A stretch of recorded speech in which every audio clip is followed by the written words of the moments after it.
By a motion that, number one, even as we wait for that accountability, because money has been spent already and the Minister of Finance has confirmed.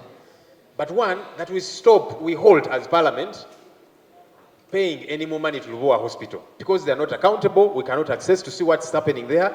Let us hold. Because otherwise the taxpayer will blame us as Parliament. Number two, Right Honourable Speaker, we think that... First of all, I want to find out, are there obligations that you've entered into that cannot be stopped in terms of promissory notes? And even legally, of promissory notes. Before another promissory note is issued, the contractor is meant to give a certificate of milestone completion. Yes. And that's the accountability we want. So far, I mean, why do you keep issuing promissory notes? Maybe we need to get the certificates of the milestone completion that were given to finance before finance made payments.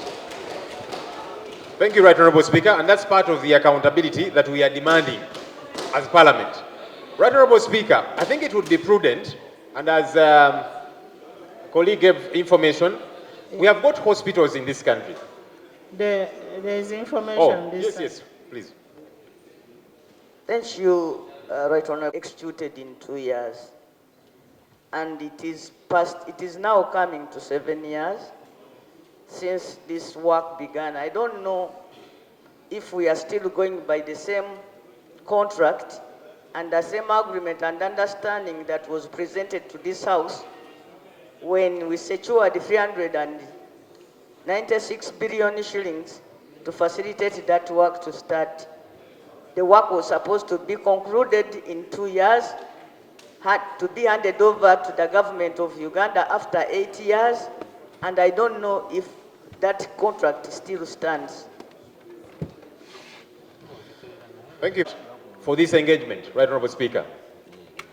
Two things, maybe three, are problematic.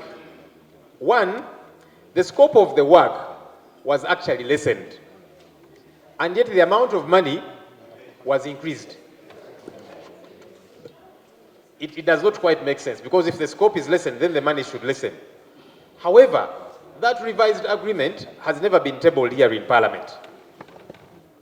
So why is government operating that way and you only come to Parliament as an ATM? Because the first agreement was tabled. The revised agreement, why has it not been tabled here in Parliament? Number two, Right Honourable Speaker, for that revision of the amount, it's Parliament that is meant to approve. When you say you want to revise the amount, and that's why it is important. Maybe I wait for the Chief Whip who is obstructing the Speaker. I apologize, Right Honourable Speaker. I wanted to catch your eye for this very critical issue, that the agreement was revised, the scope was lessened, but the amount was increased. However, that revised agreement has not been tabled here in Parliament. So we don't know what's going on. And also, Parliament has got to approve. I'll take the information.